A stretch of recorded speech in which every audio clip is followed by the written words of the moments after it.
So tell me a little bit about now. If you were to find a hazard, what is the corrective action process? So how do you handle things? How do you document them? How do you make other employees aware of the issues? Do you guys keep logs? Going on, or they just happen to see something? Obviously part of the corrective process needs to go, again, beyond that initial hazard that you see. And you need to look at the work methods and the training programs and always use those inspection findings as a way to improve those overall management processes or the way you're trying to manage safety in your organization, okay? So who's ever heard of the hierarchy of controls here? Has anybody ever seen this in a training presentation? I know we've been talking a lot about these conditions and these behaviors. This is what we call the hierarchy of controls. So really what this is our priority of what methods we want to use to control a condition or a hazard or a behavior, okay? Obviously our first choice is always to eliminate the issue altogether. Do we need to be doing this? Do we need to be doing it at this time where a special hazard exists?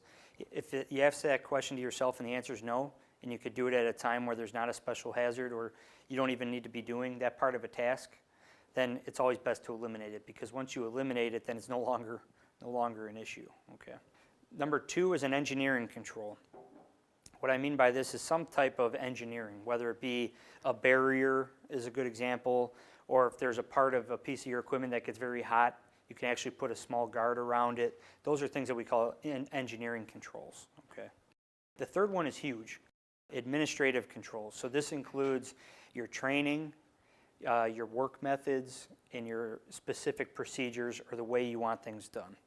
Now, why do you think that I would prefer an engineering control over this administrative control if I had the option?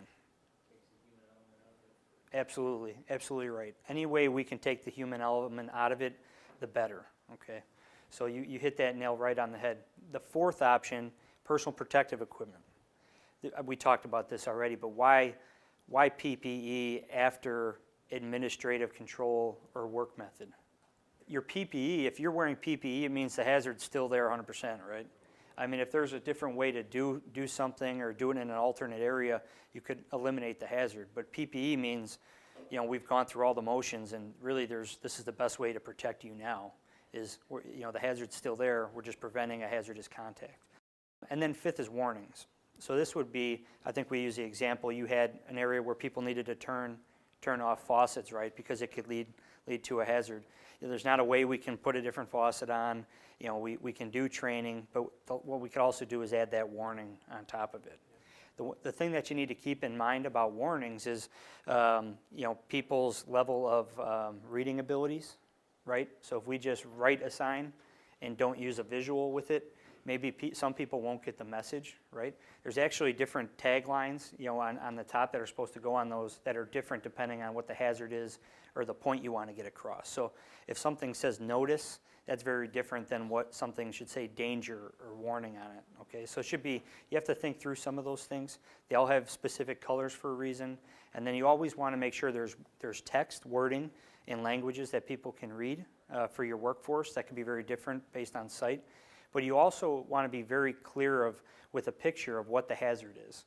And then part of your wording description should always be, if you do not do this, you give your instruction, and then your second part of that instruction should be, if you don't follow this action, then this can happen to you. So you want to be very clear of not just turn the water off, but turn the water off so this doesn't happen, okay? Because then it gets the message across a little bit better. But those are very good supplemental pieces to these other controls that should come first. Obviously, if you just throw a warning up, for example, say open-sided platform on a roof, if we don't have any type of system to protect people from falling over, but we just put a sign that says fall hazard, we're not really doing a good job, right? So that's why it's our last resort. So for corrective actions, obviously, if you come up with a lot of things on an inspection or an audit, you need to prioritize them somehow. How would you all approach prioritizing hazards or items that came up on an inspection or an audit? Most at risk first. Absolutely, right? What's the immediate issue?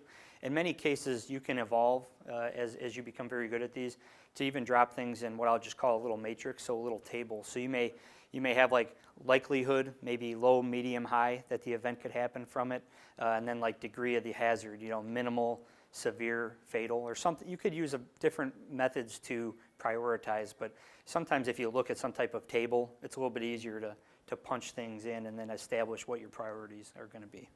There's got to be corrective actions for every at-risk behavior you find or every at-risk condition. If there's no corrective action, I would beg to differ if you even needed to do the inspection in the first place, because what are you getting out of it, right? Otherwise, it's just looking at paper, and we're not coming up with corrections. And then you have to ask yourself, is my correction for this issue going to solve the problem? Right? So if my corrective action is clean up the floor, is that going to stop it from happening again and again and again? So really getting down to the root of the issue and finding what will stop it from creating itself in the future. Assign responsibilities. We talked about this briefly. Somebody has to be held accountable for moving something forward and correcting it. Usually a target date is always good to assign with it, but somebody's name has got to be on it. Then you can hold them accountable. Okay. So follow-up should include a number of things. Obviously, report of findings. So what did we find? What was deficient? What do we need to improve upon? You have to generate your work orders or tasks as necessary. So, hey, John, you need to do X, or I have to communicate this to my clients, stakeholders, or important people on site. It should include a discussion with the managers if they're not present during the inspection or audit, so that they're aware of what's going on. And coaching should take place, absolutely. It's a perfect coaching opportunity. If it's a condition, there's a coaching opportunity to show somebody why it's a hazard and talk to them about why you saw it. If it's just a poor behavior, then you talk to them about that behavior. Okay. At the end of the day, progress towards those corrective actions have to be completed. So some things are very easy.